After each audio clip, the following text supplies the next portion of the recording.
ચાલો ધોરણ 9ના મારા વહાલા બાળકો, કેમ છો દરેક બાળકો? મજામાં? ઓકે, ગુડ મોર્નિંગ, શુભ સવાર. જો સવારમાં તમે લેક્ચર જોતા હોય તો હવે ક્વિક રિવિઝન એની અંદર આજના આપણા આખા લેક્ચરની અંદર આપણે જે 11મું ચેપ્ટર છે જેનું નામ છે આપણા ભારતનું આખું જે ન્યાયતંત્ર છે એ ન્યાયતંત્રની અંદર આપણે એનો અભ્યાસ આપણે કરવાનો છે. અને એક લેક્ચરમાં શોર્ટકટમાં આખું ચેપ્ટર તમારે ટૂંકા મુદ્દા સ્વરૂપે અથવા તો કેવી રીતે એક જ કલાકની અંદર આખા ચેપ્ટરનું રિવિઝન કરવું, બરાબર? તો મિત્રો, આ એક લેક્ચર તમે જોશો એટલે આખું ચેપ્ટર જે છે 11મું ચેપ્ટર એ માત્ર 45 મિનિટની અંદર કેવી રીતે આખું રિવિઝન કરવું, કેવી રીતે યાદ રાખવું, બરાબર? એ તમને હું અહીં શીખવાડીશ. જો ક્વિક રિવિઝનના જેટલા લેક્ચર છે મિત્રો, ખાલી લેક્ચર તમે જુઓ ને તો દરેક ચેપ્ટરનું વિહંગાવલોકન થઈ જાય. તમારે એ ચેપ્ટરને જો ડિટેલમાં તૈયાર કર્યા હોય તો પછી આ ક્વિક રિવિઝનના લેક્ચર જુઓ એટલે બધું તરત જ તે તમારા મગજમાં ક્લિક થવા માંડે, યાદ આવવા માંડે, બરાબર? એટલે સૌથી પહેલાં આપણે જોવાની છે પ્રસ્તાવના. તો પ્રસ્તાવનાની અંદર આપણને શું કીધું છે જોઈએ આપણે. હવે એની અંદર માત્ર ને માત્ર પ્રસ્તાવનાની અંદર બોર્ડ ઉપર જેટલા મિત્રો હું મુદ્દા લખું છું એ મુદ્દાને માત્ર તમે ધ્યાનમાં રાખશો એટલે આખું ચેપ્ટર છે એ તમારું ઓટોમેટિક રિવિઝન થઈ જશે. હવે જો સરકારના અંગો મુખ્યત્વે 3 છે. પ્રાઇમરીની અંદર અથવા તો આગળના ધોરણોમાં તમે એ સરકારના 3 અંગોનો અભ્યાસ કરી ગયા છો. એક છે ધારાસભા, બરાબર? ધારાસભા, કેન્દ્રમાં ધારાસભા એટલે આપણી સંસદ, બરાબર? જેમાં 2 ગૃહો, લોકસભા અને રાજ્યસભા. રાજ્ય લેવલે ધારાગૃહો એટલે વિધાનસભા અને વિધાન પરિષદ. ધારો એટલે કાયદો, કાયદો બનાવતી સભા, જ્યાં કાયદા બને એને ધારાસભા કહેવાય. તો આપણું જે સરકારનું પહેલું અંગ છે એ ધારાસભા છે, જે કાયદા બનાવવાનું કામ કરે, જૂના કાયદામાં સુધારો કરવાનું કામ કરે, બરાબર? જે કાયદા બિનજરૂરી હોય તેને રદ કરવાનું કામ કરે. બીજું સરકારનું અંગ છે કારોબારી. કારોબારીમાં કોણ કોણ આવે? તો કે ભાઈ બધા રાજકીય નેતાઓ આવે. દાખલા તરીકે રાષ્ટ્રપતિ આવે, ઉપરાષ્ટ્રપતિ આવે, વડાપ્રધાન આવે, સંસદ સભ્ય આવે.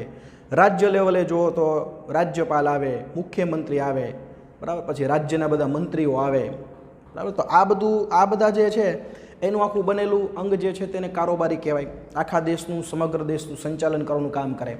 એમાં કારોબારીના 2 પ્રકાર પડે પાછા, 10મા પાઠમાં આપણે આવશે. રાજકીય કારોબારી અને વહીવટી કારોબારી. આપણા દેશમાં જેટલા સરકારી કર્મચારીઓ છે એ વહીવટી કારોબારીમાં આવે. દરેક પ્રકારના નેતાઓ છે એ રાજકીય કારોબારીમાં આવે, બરાબર? અને સરકારનું જે 3જું અંગ છે જે છે આપણું આ ન્યાયતંત્ર, જેની વિશે આપણે અભ્યાસ કરવાનો છે. હવે જો આપણું ભારતનું ન્યાયતંત્ર છે એ અહીંયા આપણને ટેક્સ્ટ બુકમાં એવું કીધેલું છે કે ભાઈ સળંગ સૂત્રમાં બંધાયેલું છે. સૌથી સર્વોચ્ચ સ્થાન ઉપર કઈ અદાલત આવે? તો કે સૌથી સર્વોચ્ચ સ્થાન ઉપર પહેલી અદાલત આવે જેનું નામ છે સર્વોચ્ચ અદાલત.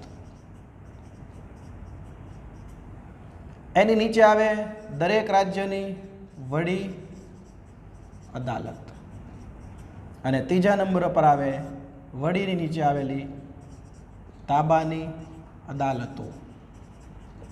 કારણ કે આમાં ઘણી બધી અદાલતનો સમાવેશ થાય. તાબાની અદાલતો, તાબાની અદાલતમાં જિલ્લાની અદાલતો આવી જાય, તાલુકાની અદાલતો આવી જાય, અમુક ન્યાય માટેના જે ન્યાય પંચ છે જેને ટ્રિબ્યુનલો કહેવાય એનો સમાવેશ થઈ જાય, બરાબર? પછી અદાલતના ઘણા બધા પ્રકાર આવે. ફાસ્ટ ટ્રેક કોર્ટ આવે, પોટા અદાલતો આવે. તો આ બધી અદાલતો છે એ શેની અંદર આવે? તાબાની. આમ આપણું ન્યાયતંત્ર સળંગ સૂત્રમાં બંધાયેલું છે.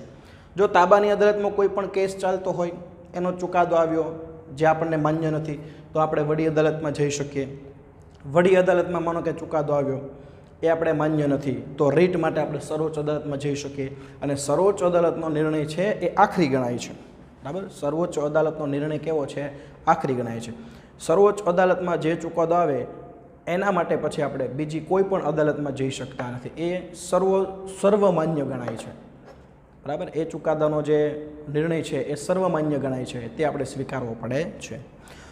હવે તમને એવું કીધું હોય કે ભારતના આ ન્યાયતંત્ર છે 3, સર્વોચ્ચ અદાલત, વડી અદાલત અને તાબાની અદાલત, હવે એ ત્રણે ત્રણ જે છે એની વિશે આપણે પર્ટિક્યુલર આપણે જોશું, પણ એની પહેલાં આપણને એક મુદ્દો આપેલો છે ન્યાયતંત્રનું મહત્ત્વ, બરાબર. તો આ મુદ્દો તમને એમ પૂછાય કે ભાઈ ન્યાયતંત્રનું મહત્ત્વ સમજાવો. ન્યાયતંત્રનું મહત્ત્વ. તો જો આમાં તમારે અમુક પોઈન્ટ યાદ રાખવાના છે શોર્ટકટમાં, એટલે તમને આખા ન્યાયતંત્રનું મહત્ત્વ શું છે એ યાદ રહી જાય. જો સૌથી પહેલો કીધું છે કે ભાઈ ન્યાયતંત્રનું મહત્ત્વ શું છે, તો કે નાગરિકોના હકના રક્ષણ કરવા માટે. તમારે માત્ર એક જ પોઈન્ટ યાદ રાખવાનો, હકનું રક્ષણ. આપણા નાગરિકોના હક કેટલા આપણને અધિકાર આપેલા છે? 6 હક આપણને આપેલા છે, 6 અધિકાર આપણને આપેલા છે. તો એ 6 અધિકારનું રક્ષણ કોણ કરે છે? આપણું ન્યાયતંત્ર. પછી રાજ્ય વચ્ચે કાર્ય વિભાજનને લગતો કોઈ વિવાદ સર્જાય, મતલબ કે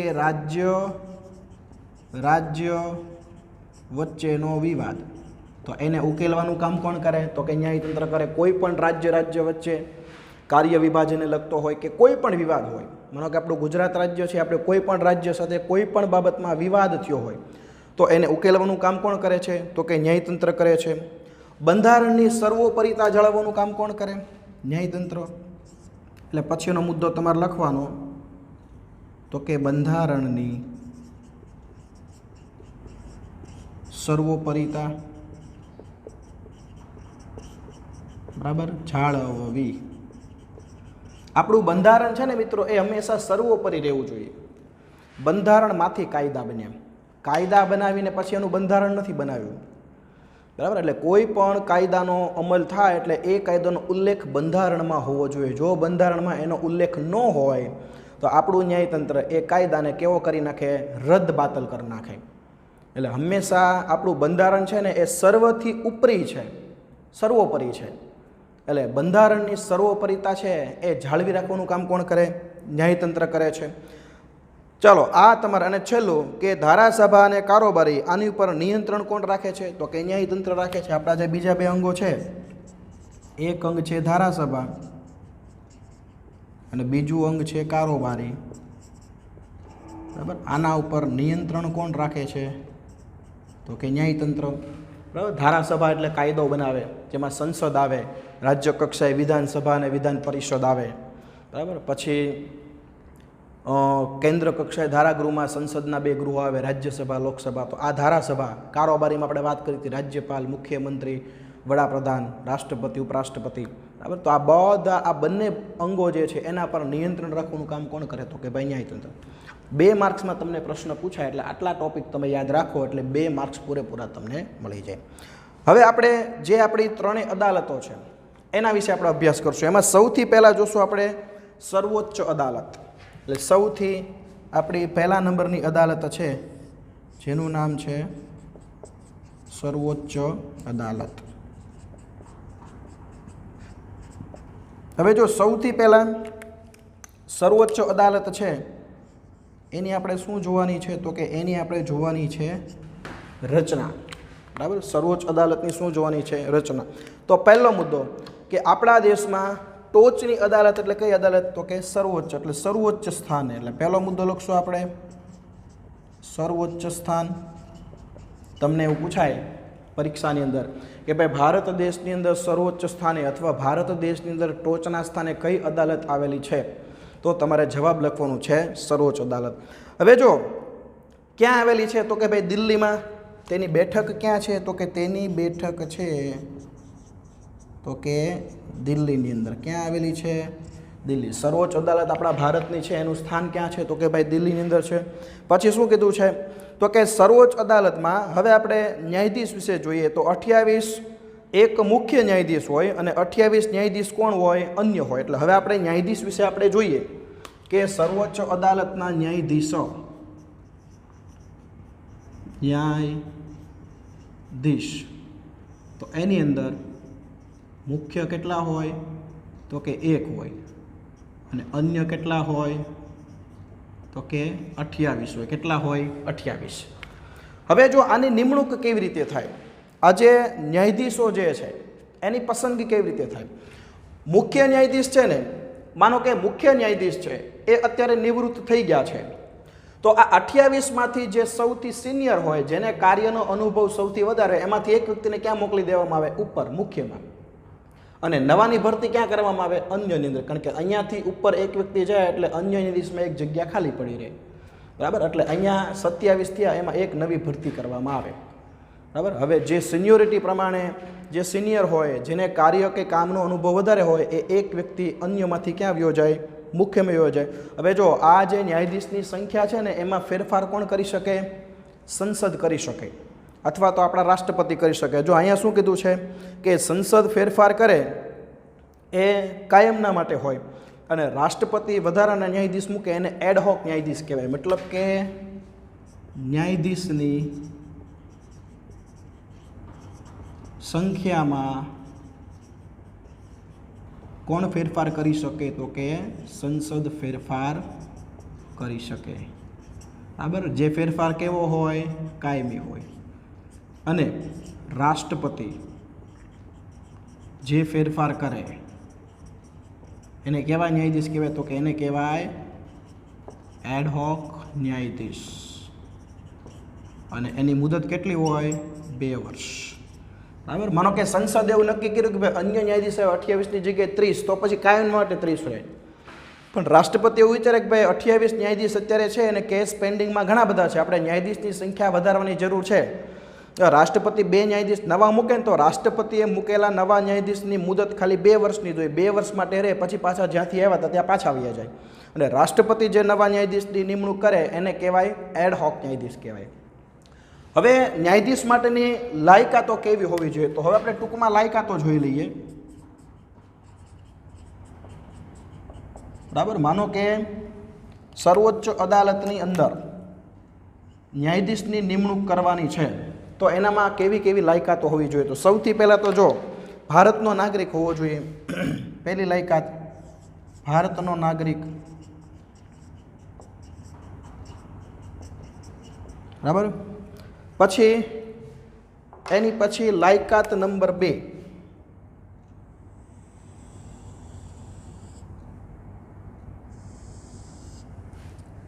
ચાલો લાયકાત નંબર 2માં શું કીધું છે? ભારતની કોઈ પણ વડી અદાલતમાં ન્યાયાધીશ તરીકે 5 વર્ષ અથવા તો વકીલ તરીકે કેટલા વર્ષ? તો કે 10 વર્ષ. એટલે કે કોઈ પણ અદાલતમાં, વડી અદાલતમાં, લાયકાત નંબર 2, વડી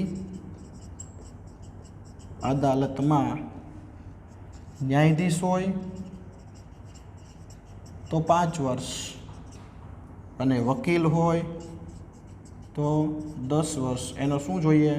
તો કે અનુભવ જોઈએ. કોઈ પણ ભારતની વડી અદાલતમાં જો વકીલ તરીકેનું કાર્ય એણે કર્યું હોય તો એને 10 વર્ષનો અનુભવ જોઈએ. ને જો ન્યાયાધીશ તરીકે હોય તો માત્ર કેટલા વર્ષનો અનુભવ જોઈએ? તો કે 5 વર્ષનો. રાષ્ટ્રપતિના મત પ્રમાણે વ્યક્તિ કાયદાશાસ્ત્રી હોવો જોઈએ. ત્રીજી લાયકાત, રાષ્ટ્રપતિના મત પ્રમાણે વ્યક્તિ કેવો હોવો જોઈએ? કાયદાશાસ્ત્રી હોવો જોઈએ. અને ચોથી લાયકાત, એની વય મર્યાદા શું છે? તો કે 65 વર્ષ છે. કેટલી છે? 65 વર્ષ, બરાબર. 65 વર્ષનો વ્યક્તિ થાય ત્યાં સુધી તે ન્યાયાધીશ તરીકે કાર્ય કરી શકે છે. સર્વોચ્ચ અદાલતની અંદર જો 65 વર્ષનો વ્યક્તિ થાય એટલે એ વ્યક્તિ ન્યાયાધીશના પદ ઉપરથી કેવો થઈ જાય છે? નિવૃત્ત થઈ જાય છે. લાયકાત પહેલી ભારતનો નાગરિક હોવો જોઈએ. બીજું અનુભવ યાદ રાખવાનો, વડી અદાલતમાં જો વકીલ હોય તો 10 વર્ષનો અનુભવ, ન્યાયાધીશ હોય તો 5 વર્ષનો અનુભવ. રાષ્ટ્રપતિના મત પ્રમાણે વ્યક્તિ કેવો હોવો જોઈએ? તો કે કાયદાશાસ્ત્રી હોવો જોઈએ. અને એની વય મર્યાદા કેટલી હોવી જોઈએ? 65 વર્ષ. 65 વર્ષથી વધારે હોવી જોઈએ નહીં. હવે મિત્રો જોઈએ એની સમયાવધિ, મતલબ કે એની સમય મર્યાદા. એટલે હવે જોઈએ આપણે સમયાવધિ, કે રાષ્ટ્રપતિ સર્વોચ્ચ અદાલતના ન્યાયાધીશ છે એ કેટલા વર્ષ સુધી કાર્ય કરી શકે છે? તો જો અહીંયા આપણને એવું કીધું છે કે એની નિવૃત્તિ વય છે ને 65 વર્ષ. નિવૃત્તિ વય કેટલી છે? 65 વર્ષ છે. સર્વોચ્ચ અદાલતનો ન્યાયાધીશ 65 વર્ષનો થાય એટલે કાયદેસર રીતે એ નિવૃત્ત કહેવાય. પણ એવું નથી કે એને 65 વર્ષ સુધી ફરજિયાત કામ કરવું. જો એને એમ લાગે કે હવે હું કાર્ય કરવા માટે સક્ષમ નથી, તબિયત બરાબર ન હોય, શારીરિક એનામાં ટૂંકમાં ખામી જણાતી હોય ને એવું લાગે કે હવે હું કાર્ય કરી શકતો નથી, તો 65 વર્ષ પહેલાં એ ન્યાયાધીશ છે એ રાજીનામું આપી શકે. શું આપી શકે? રાજીનામું. રાજી ખુશીથી નામું આપી શકે. શું આપી શકે? રાજી ખુશીથી નામું આપી શકે, રાજીનામું આપી શકે. પણ જો ન્યાયાધીશે ગેરવર્તણૂક કરી હોય, ગેરવર્તણૂક, બરાબર, અથવા તો એણે કોઈ ભ્રષ્ટાચાર કર્યો હોય, તો એની સામે કઈ કાર્યવાહી કરવામાં આવે? મહાભિયોગ. મહાભિયોગની કાર્યવાહી કરીને શું કરવામાં આવે? તો કે સસ્પેન્ડ કરવામાં આવે. શું કરવામાં આવે? સસ્પેન્ડ.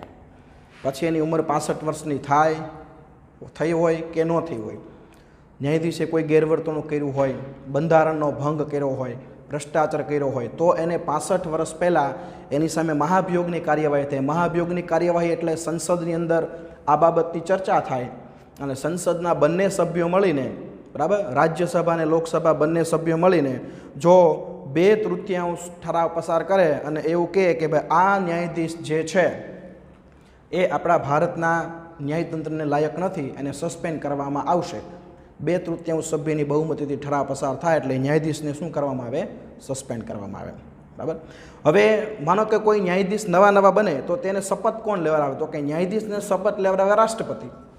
બરાબર. શપથ કોણ લેવડાવે? તો કે ન્યાયાધીશને શપથ લેવડાવે કોણ? તો કે ભારતના રાષ્ટ્રપતિ. કોણ લેવડાવે?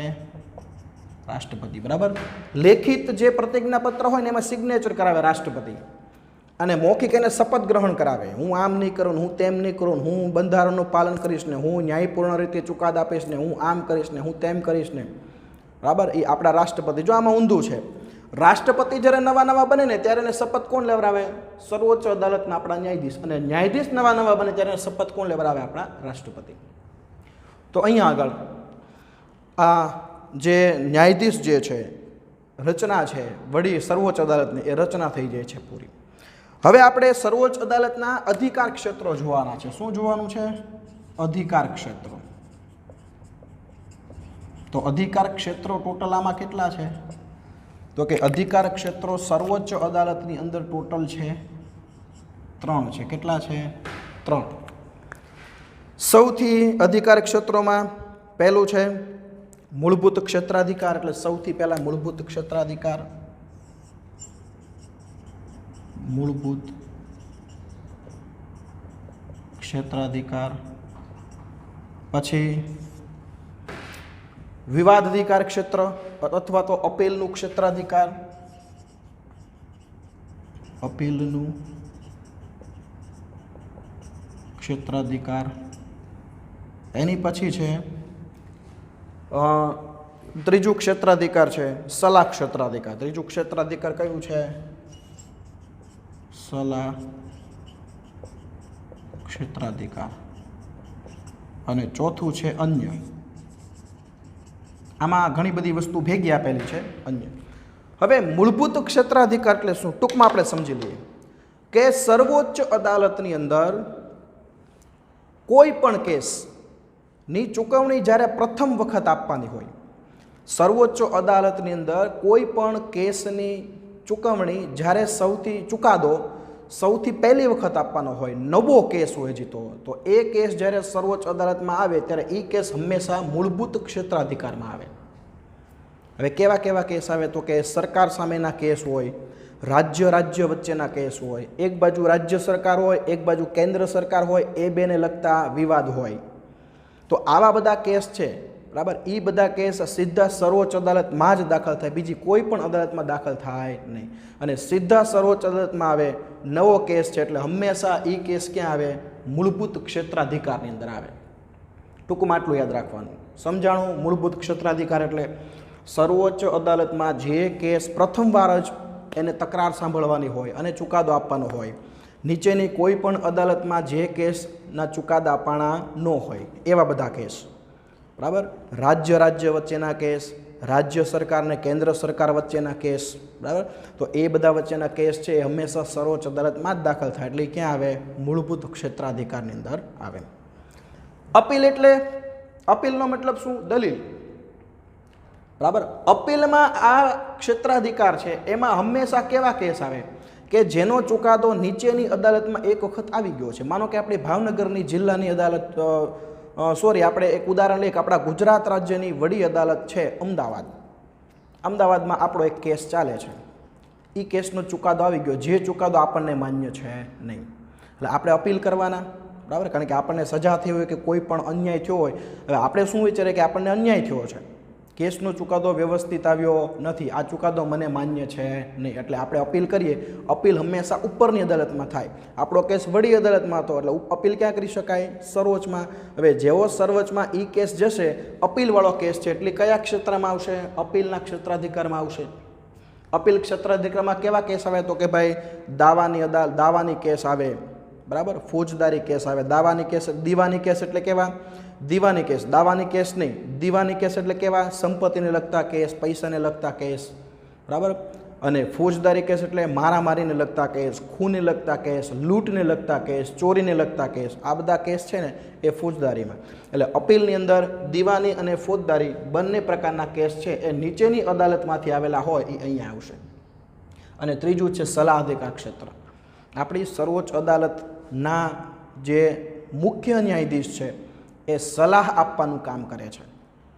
એ કોને સલાહ આપે?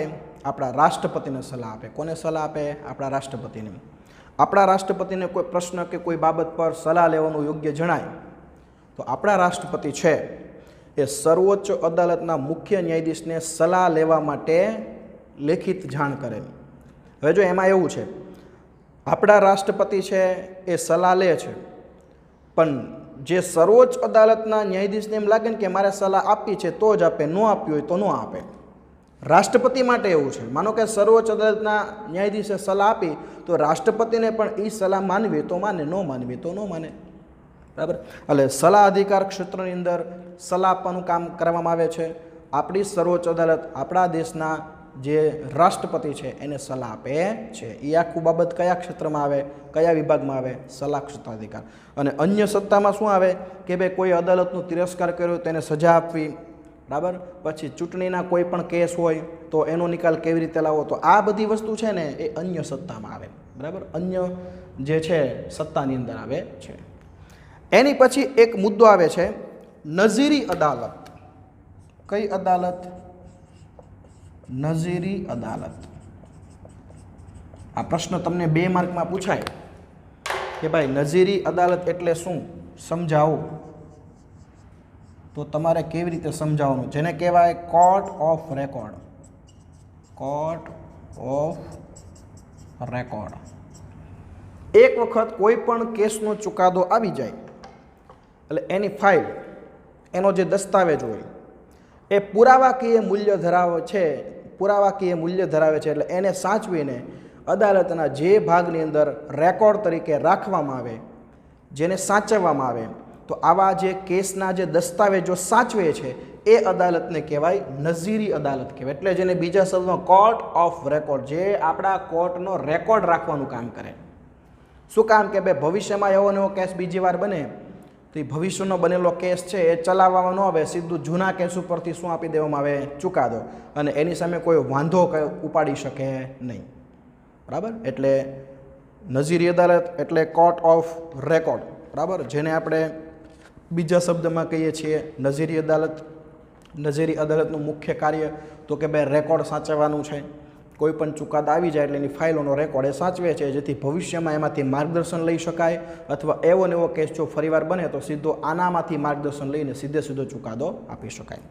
ચલો હવે આપણી બીજી અદાલત આવે છે જેનું નામ છે વડી અદાલત. કઈ અદાલત? તો કે વડી અદાલત. હવે સૌથી પહેલાં તો વડી અદાલત જે છે એની થોડી ઘણી પ્રાથમિક સમજૂતી મેળવી લઈએ આપણે, જેમ આપણે સર્વોચ્ચ અદાલતની સમજૂતી મેળવી એ રીતે. તો જો આપણું પિરામિડ આકારનું જે ન્યાયતંત્ર છે આ, બરાબર, તાબાની અદાલત, વડી અદાલત, સર્વોચ્ચ, એમાં જો સૌથી વચ્ચેની કડી કઈ છે? વડી અદાલત છે. દરેક રાજ્યમાં એક વડી અદાલત હોય. દરેક રાજ્યમાં એક વડી અદાલત હોય છે, પણ આપણા બંધારણમાં એવું કીધું છે કે ભાઈ કોઈ પણ રાજ્ય નાના નાના હોય તો 2 કે તેથી વધુ રાજ્ય માટે એક વડી અદાલત હોઈ શકે છે. બરાબર, ઘણા બધા રાજ્ય નાના હોય તો પછી કે રાજ્ય વડી અદાલત અલગ અલગ ન હોય. બરાબર, એ જે નાના નાના રાજ્યો છે એ 2 રાજ્ય વચ્ચે એક વડી અદાલત હોય, અથવા 2 થી વધારે રાજ્યો, દાખલા તરીકે 7 સિસ્ટર, બરાબર, જેને આપણે 7 સિસ્ટર કહીએ છીએ, એની વડી અદાલત કેવી છે તો કે એક જ છે. અને એ ક્યાં આવેલી છે તો કે એ આવેલી છે અસમની અંદર. પૂર્વના 7 રાજ્યો છે, અરુણાચલ, મિઝોરમ, નાગાલેન્ડ, મણિપુર, ત્રિપુરા, બરાબર, અસમ, આ 7 રાજ્યની વડી અદાલત એક જ છે અને એ ક્યાં આવેલી છે અસમની અંદર. પછી પંજાબ અને હરિયાણા, એની વડી અદાલત એક જ છે.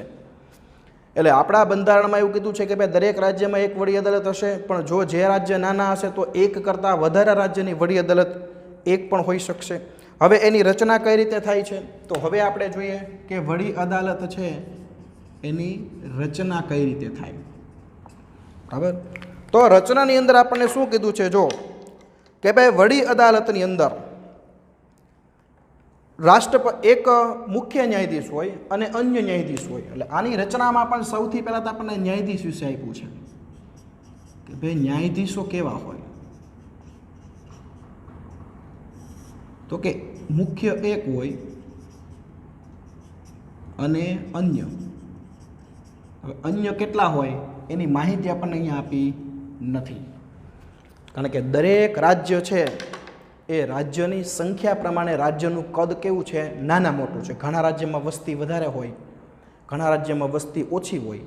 એટલે દરેક આપણા ભારતના રાજ્ય છે એ દરેક રાજ્ય વસ્તીની દ્રષ્ટિએ એનું કદ અલગ અલગ છે. એટલા માટે થઈને દરેક રાજ્યની અંદર જે વડી અદાલતના જે અન્ય ન્યાયાધીશ છે ને એની સંખ્યા એક સરખી ન હોય. કેવી હોય, અલગ અલગ. ગુજરાતમાં અલગ હોય, મહારાષ્ટ્રમાં અલગ હોય, તો પછી અસમની અંદર અલગ હોય. એટલે અહીંયા અન્ય ન્યાયાધીશની સંખ્યા આપણને આપી નથી. હવે જો એની પછી શું કીધું છે તો કે પછી એવું કીધું છે કે આમાં પણ ન્યાયાધીશની પસંદગી કોણ કરે, તો જો અહીંયા કીધું છે કે ન્યાયાધીશની નિમણૂક વડી અદાલતના મુખ્ય ન્યાયમૂર્તિ સાથે ચર્ચા વિચારણા કરી વડાપ્રધાન, બરાબર, અને મુખ્યમંત્રીની સાથે ચર્ચા વિમર્શ કર્યા પછી વડી અદાલતના ન્યાયાધીશની શું થાય છે, નિમણૂક થાય છે. મતલબ કે વડી અદાલતના ન્યાયાધીશની પસંદગી કરવી હોય તો એક તો આપણા સર્વોચ્ચના મુખ્ય ન્યાયાધીશ, એક આપણા રાજ્યના રાજ્યપાલ, બરાબર, અને એક રાષ્ટ્રપતિ. આ 3 જણા નક્કી કરે કે ભાઈ વડી અદાલતમાં ન્યાયાધીશ તરીકે કોને લેવા. અને આમાં પણ તમે જો મુખ્ય નિવૃત્ત થાય એટલે અન્યમાંથી એક વ્યક્તિ મુખ્યમાં જાય. નવા ન્યાયાધીશ ક્યાં આવે, અન્યની જગ્યાએ આવે. નવા ન્યાયાધીશ ક્યાં આવે તો કે અન્યની જગ્યાએ આવે, બરાબર. અને એની પસંદગી કોણ કરે, અન્યની જગ્યાએ તો આપણે કીધું એમ દેશના રાષ્ટ્રપતિ, જે તે રાજ્યના રાજ્યપાલ અને આપણી સર્વોચ્ચ અદાલતના મુખ્ય ન્યાયાધીશ. આ 3 મળી અને અન્ય ન્યાયાધીશની શું કરે છે તો કે પસંદગી કરે છે. હવે જો ન્યાયાધીશની પસંદગી થાય પછી ન્યાયાધીશની લાયકાતો શું હોવી જોઈએ, એટલે હવે આપણે એની લાયકાતો જોઈએ કે ભાઈ એનામાં કેવી કેવી લાયકાતો હોવી જોઈએ. તો લાયકાતોની અંદર સૌથી પહેલી લાયકાત કઈ કીધી છે તો કે ભારતનો નાગરિક. પહેલું તો કે ભારતનો નાગરિક. લાયકાત નંબર 2, નીચલી અદાલતમાં 10 વર્ષ સુધી ન્યાયિક હોદ્દો અથવા તો વડી અદાલતમાં 10 વર્ષ વકીલાત. નીચેની અદાલતમાં, નીચલી અદાલતમાં 10 વર્ષ ન્યાયાધીશ અથવા વડી અદાલતમાં 10 વર્ષ વકીલ. બરાબર. ત્રીજું, રાષ્ટ્રપતિના મત પ્રમાણે વ્યક્તિ કેવો હોવો જોઈએ, કાયદાશાસ્ત્રી. બરાબર. અને ચોથું, વય મર્યાદા કેટલી તો કે 62 વર્ષ. કેટલી, બરાબર. આ લાયકાત તમારે યાદ રાખવાની. વ્યક્તિ ભારતનો નાગરિક હોવો જોઈએ. વડી અદાલતમાં જો ન્યાયાધીશ હોય તો 10 વર્ષનો વડી અદાલતનો અનુભવ. જો વકીલ નીચલી અદાલતમાં, નીચલી એટલે વડીની નીચે કઈ હોય, જિલ્લા અદાલત અથવા તાલુકા અદાલત. બરાબર, જેને આપણે તાબાની અદાલતો કહીએ છીએ. કોઈ પણ તાબાની અદાલતમાં 10 વર્ષ અને શું કરેલું હોવું જોઈએ? ન્યાયાધીશ તરીકેનો અનુભવ. જો વકીલ તરીકેનો અનુભવ હોય તો વડી અદાલતનો જોઈએ. કેટલા વર્ષનો? એ પણ 10 વર્ષનો. રાષ્ટ્રપતિની ઈચ્છા પ્રમાણે વ્યક્તિ કેવો હોવો જોઈએ? કાયદાશાસ્ત્રી હોવો જોઈએ. અને વય મર્યાદા 62 વર્ષ. પોતે 62 વર્ષનો થાય ત્યાં સુધી એ કામ કરી શકે છે. બરાબર, 62 વર્ષ પહેલાં એ શું આપી શકે? તો કે રાજીનામું આપી શકે, અથવા તો એને સસ્પેન્ડ કરવામાં આવે. કઈ પ્રક્રિયાથી? મહાભિયોગ. બરાબર, આ કોમન. આજે તમે સર્વોચ્ચ અદાલતમાં યાદ રાખ્યું હતું એ જ કે 62 વર્ષ પહેલાં જો કોઈ ન્યાયાધીશને એવું લાગે કે હું હવે કાર્ય કરવા માટે સક્ષમ નથી, મારામાં શારીરિક શક્તિઓ નબળી થઈ ગઈ છે, તો એ વ્યક્તિ જે છે 62 વર્ષ પહેલાં પોતે જાતે રાજીનામું આપી શકે. બરાબર, અથવા તો જો આપણા રાષ્ટ્રપતિને એમ લાગે અથવા તો જે તે રાજ્યના રાજ્યપાલને એમ લાગે કે ભાઈ આપણી વડી અદાલતના મુખ્ય ન્યાયમૂર્તિ અથવા તો અન્ય કોઈ પણ ન્યાયમૂર્તિ, બરાબર, એને ભ્રષ્ટાચાર કર્યો છે, બંધારણ વિરુદ્ધ કોઈ કૃત્ય કર્યું છે, તો એની સામે કઈ પ્રક્રિયા કરવામાં આવે? મહાભિયોગની કાર્યવાહી કરવામાં આવે અને એને સસ્પેન્ડ કરવામાં આવે. હવે વડી અદાલતના અધિકાર ક્ષેત્રો શું જોવાનું છે? તો કે વડી અદાલતના જોવાના છે આપણે અધિકાર ક્ષેત્રો જોવાના છે. શું જોવાનું છે આપણે? અધિકાર ક્ષેત્રો. તો એના અધિકાર ક્ષેત્રો પણ કેટલા છે? 3 છે. અધિકાર ક્ષેત્રો. ચાલો, આમાં પણ અધિકાર ક્ષેત્ર કોમન જ છે, ખાલી છેલ્લું જે અધિકાર ક્ષેત્ર છે ને એમાં એક તફાવત છે. પહેલું છે, આમાં પહેલું કયું હતું? મૂળભૂત ક્ષેત્રાધિકાર. તો આમાં તે મૂળભૂત ક્ષેત્રાધિકાર. બીજું કયું છે? તો કે આમાં અપીલનું ક્ષેત્રાધિકાર હતું, તો આમાં તે અપીલ ક્ષેત્રાધિકાર.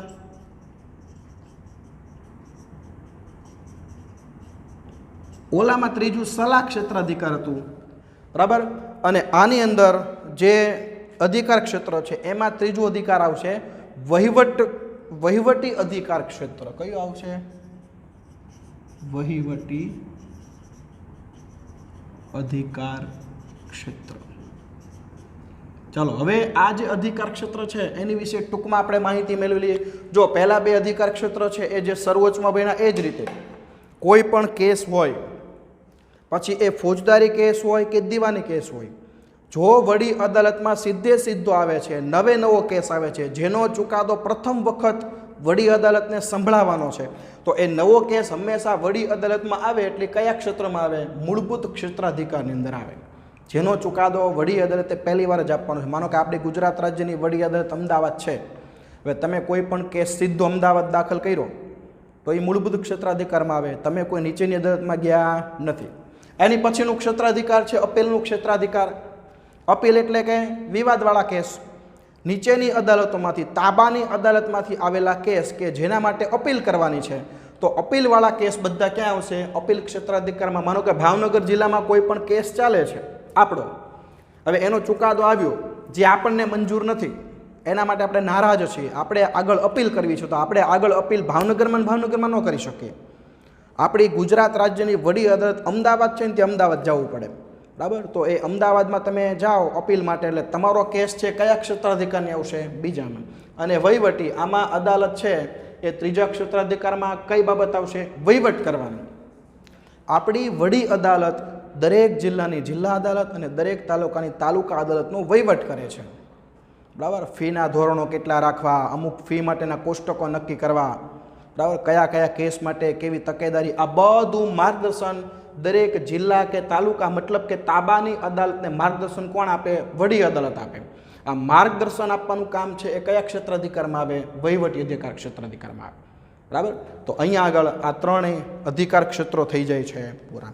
હવે એની પછીની ત્રીજા નંબર ઉપર આવે છે તાબાની અદાલતો. કઈ અદાલતો આવે છે? તાબાની અદાલતો. હવે જો સૌથી પહેલા તો તાબાની અદાલતો છે એની અંદર કઈ અદાલતો આવે એ આપણને ખબર હોવી જોઈએ. તો કે દરેક જિલ્લાની જિલ્લા અદાલત, દરેક તાલુકાની તાલુકા અદાલત. હવે જિલ્લાની અદાલતમાં પછી અદાલતો ઘણા બધા પ્રકારની હોય. ફાસ્ટ ટ્રેક કોર્ટ હોય, અમુક ટ્રિબ્યુનલો હોય, બરાબર. દાખલા તરીકે જો આમાં લખેલું છે, બરાબર. પછી પોટા અદાલત હોય, બરાબર. તો આ બધી અદાલતો જે છે એને તાબાની અદાલતો કહેવાય. ફાસ્ટ ટ્રેક કોર્ટ, પોટા કેસ માટેની પોટા અદાલત હોય, પછી ફેમિલી કોર્ટ માટે ફેમિલીના કોઈ કેસ માટે ફેમિલી કોર્ટ હોય, બરાબર. મજૂરોના વિવાદ માટે જેને કહેવાય કે મજૂર માટે એક અલગ અદાલત હોય, બરાબર, જેને લેબર કોર્ટ કહેવાય. પછી જમીન મહેસૂલનું કોઈ બાબત હોય, બરાબર, ટેક્સને લગતી, તેના માટે મહેસૂલી અદાલત હોય. તો આવી તમામ પ્રકારની જિલ્લા અને તાલુકાની અદાલતો છે એ તાબાની અદાલતોની અંદર આવે. હવે જો જિલ્લા ન્યાયાધીશ જે છે, બરાબર, માનો કે જિલ્લાની અંદર જે જિલ્લા ન્યાયાધીશ છે, તો જિલ્લા ન્યાયાધીશની લાયકાત તમને પૂછાય કે ભાઈ જિલ્લા ન્યાયાધીશ આના વિશે સમજાવો અથવા તો આની લાયકાત લખો. તો સૌથી પહેલાં તમારે લાયકાત છે, તો એમાં પહેલી લાયકાત તો કોમન. કઈ લાયકાત પહેલી આપી છે? તો પહેલી લાયકાત આપી છે કે ભારતનો નાગરિક, ઓછામાં ઓછો 7 વર્ષનો વકીલાતનો અનુભવ, બરાબર. ભારતનો નાગરિક,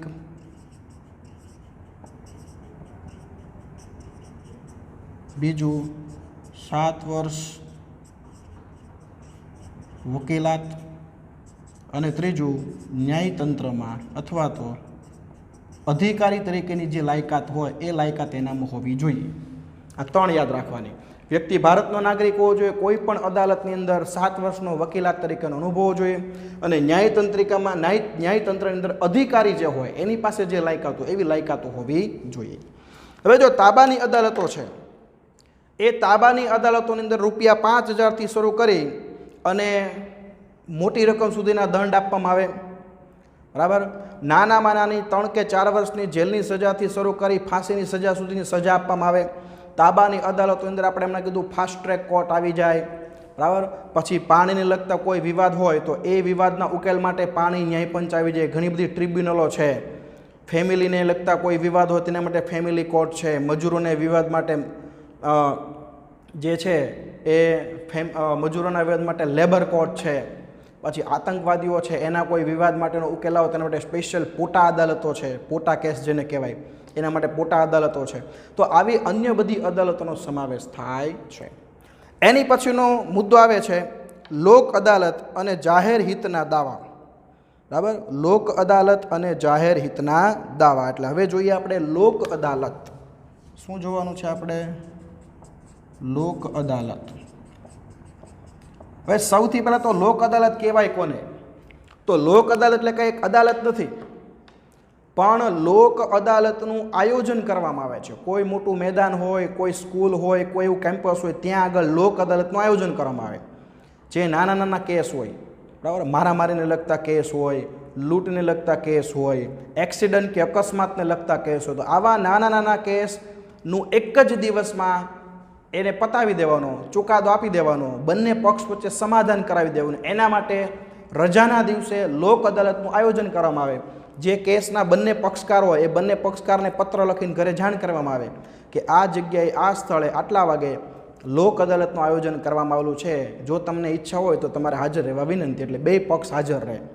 હવે લોક અદાલતમાં વકીલો હાજર હોય, પછી મોટા મોટા કેળવણીકારો હોય, વીમા કંપનીના અધિકારીઓ હોય, મોટા પોલીસ ઓફિસરો હોય, ન્યાયાધીશો હોય, વકીલો હોય, અને જેનો કેસ હોય બંને પક્ષકાર હાજર હોય, બરાબર. લોક અદાલતમાં બંને પક્ષકારને સામા બેસાડી એક જ દિવસમાં ટૂંક સમયમાં બંને વચ્ચે સમાધાન કરાવી દેવામાં આવે, બરાબર. એમાં કોઈની હારે ન થાય ને કોઈની જીતે ન થાય.